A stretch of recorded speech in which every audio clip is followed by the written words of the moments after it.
শুরু হচ্ছে এবছরের মাধ্যমিক পরীক্ষা। কোচবিহার জেলায় এবার মাধ্যমিক পরীক্ষার্থীর সংখ্যা ৩৬,০৪৩ জন।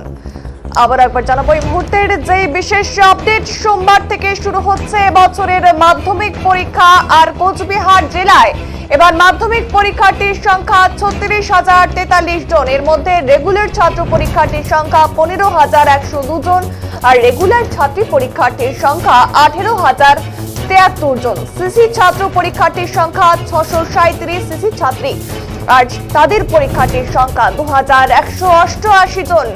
কম্পার্টমেন্টাল ছাত্র পরীক্ষার্থীর সংখ্যা ১৪ জন এবং কম্পার্টমেন্টাল ছাত্রী পরীক্ষার্থীর সংখ্যা ২৯ জন। জেলা জুড়ে ৮৪টি পরীক্ষা কেন্দ্রে পরীক্ষা দেবেন এই পরীক্ষার্থীরা। রয়েছে ৩৩টি সেন্টার। আর রবিবার ডিজিটাল বাংলার মুখোমুখি হয়ে কথা জানালেন মাধ্যমিক পর্ষদের কোচবিহার জেলার আহ্বায়ক সঞ্জয় কুমার সরকার।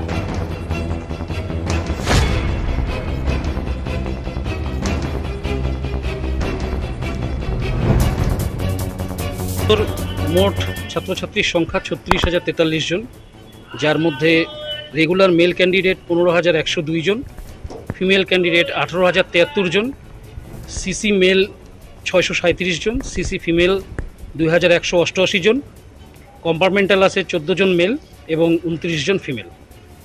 কতগুলো কেন্দ্র রয়েছে? টোটাল এবছর আমাদের এখানে সেন্টার রয়েছে ৩৩টা, আর ভেন্যু সহ সেন্টার সহ যদি বলেন তাহলে ১১৭খানা। নিরাপত্তা ব্যবস্থায় এমনি আমাদের প্রশ্নপত্র সংগ্রহ এবং বিতরণের জন্য সিকিউরিটি ব্যবস্থা থাকে। একটা করে স্কোয়াড থাকছে প্রতিটা গাড়িতে, অর্থাৎ 4 জন করে পুলিশ আর্মড ফোর্স থাকছেন।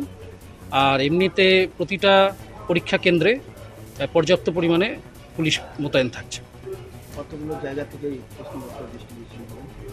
আমাদের টোটাল 9টা কাস্টোডিয়ান আছে। 9টা কাস্টোডিয়ান বলতে যাদের কাছে প্রশ্নপত্রগুলো থাকে, যেমন Cooch Behar treasury, Mathabhanga, Dinhata, Sitai police station, Sitalkuchi police station, এছাড়া তুফানগঞ্জ ট্রেজারি, এরকম মোট 9টা কেন্দ্র আছে যেখান থেকে 9টা ট্রেজারি কিংবা পুলিশ স্টেশন আছে যেখান থেকে প্রশ্নগুলো সংগ্রহ করবেন। পুলিশ ছাড়া সিসিটিভি পর্যাপ্ত পরিমাণে ওখানে থাকছে। কমপক্ষে 3খানা সিসিটিভি থাকছে। একটা হচ্ছে এন্ট্রি এক্সিটে, একটা হচ্ছে স্ট্রং রুম অর্থাৎ যেখানে প্রশ্নপত্র থাকছে, এবং আরেকটা হচ্ছে মেন করিডোর যেখান দিয়ে ছাত্রছাত্রীরা এবং ইনভিজিলেটররা যাতায়াত করেন। আর এই মাধ্যমিক পরীক্ষাকে ঘিরে প্রতি বছরের মতো এবার বিশেষ ব্যবস্থা গ্রহণ করেছে উত্তরবঙ্গ রাষ্ট্রীয় পরিবহন সংস্থা। গোটা উত্তরবঙ্গ জুড়ে 51টি অতিরিক্ত বাস চালাবে সংস্থা, যার মধ্যে এমন 40টি রুট রয়েছে যেখানে এনবিএসটিসির বাস চলাচল করে না। আর এই পরীক্ষাকে কেন্দ্র করে এই রুটেও বাস চালানোর সিদ্ধান্ত গ্রহণ করেছে এনবিএসটিসির কর্তৃপক্ষ। বাসের ভাড়া দেবার ক্ষেত্রে যদি কোনো পরীক্ষার্থীর অসুবিধে হয় তাহলে তাও সহানুভূতির সাথে দেখা হবে বলে রবিবার জানান উত্তরবঙ্গ রাষ্ট্রীয় পরিবহন সংস্থার চেয়ারম্যান পার্থ প্রতিম রায়। শুনবো কি জানিয়েছেন তিনি। বিকাল থেকে মাধ্যমিক পরীক্ষা শুরু হচ্ছে। আমরা উত্তরবঙ্গ রাষ্ট্রীয় পরিবহন নিগমের পক্ষ থেকে উত্তরবঙ্গ জুড়ে মোট 51টি স্পেশাল পরীক্ষা সার্ভিস আমরা চালু রাখছি ছাত্রছাত্রীদের সুবিধার্থে। বিভিন্ন সেন্টার ভেন্যু থেকে যে রিকুইজিশন আমাদের কাছে এসেছে তার ভিত্তিতে আমরা এই রুটগুলো ঠিক করেছি।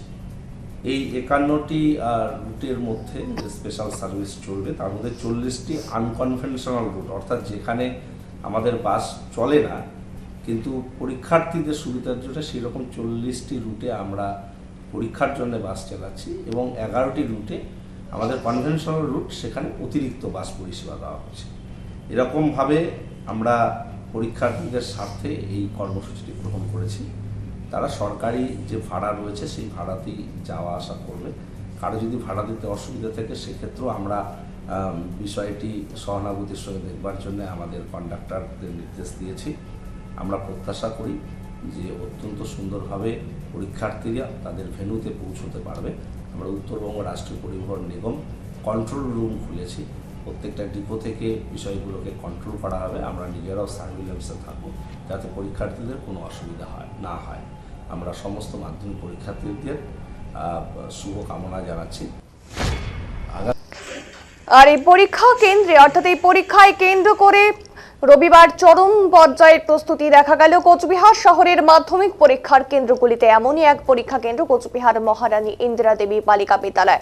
এই বিদ্যালয়ের প্রধান শিক্ষিকা ডক্টর সাগরিকা দত্ত এদিন জানান, মাধ্যমিক পরীক্ষার সমস্ত প্রস্তুতি সম্পন্ন হয়ে গেছে। বিদ্যালয়ের শিক্ষিকাদের সহযোগিতা নিয়ে সপ্তাহের সম্পূর্ণ করা হয়ে গেছে, আর সোমবার পরীক্ষার্থীদের নির্বিঘ্নে পরীক্ষা তারা দিতে পারবে বলে জানিয়েছেন। আমাদের প্রস্তুতি শেষ, গতকালই আমরা রাতের মধ্যে সব শেষ করে ফেলেছি, আর কোনো অসুবিধে নেই। আজকে বাচ্চারা সরাসরি এসে একদম হলে ঢুকে যেতে পারবে। কালকে আমি প্রধান শিক্ষিকা ডক্টর সাগরিকা দত্ত গত বছরই জয়েন করেছি। তো কাল সন্ধ্যে পর্যন্ত আমার সমস্ত সহকর্মীরা, দিদিমণিরা, অফিস স্টাফ সবাই মিলে সহযোগিতা করে সন্ধ্যে পর্যন্ত আমার সমস্ত প্রস্তুতি শেষ করেছি, যাতে কোনো কাজ পড়ে না থাকে। আজকে সকালবেলাও আমি সেই ভোর 5টা থেকে উঠে দু একজন সহকর্মীকে নিয়ে আমি অফিসটা নিয়ে আমি সমস্ত ঘরগুলো আবার দেখেছি যে ঠিকঠাক আছে কিনা।